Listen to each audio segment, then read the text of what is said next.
Bolita, ¿qué a aloupar? Ya levantar una cosa para arriba, ya cuando fais el formiento para que hielde el pan, que levanta para arriba y a ponse resquebrado, eso ya aloupar.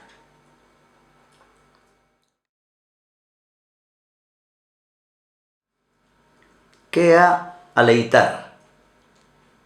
Aleitar ya cuando estás malo,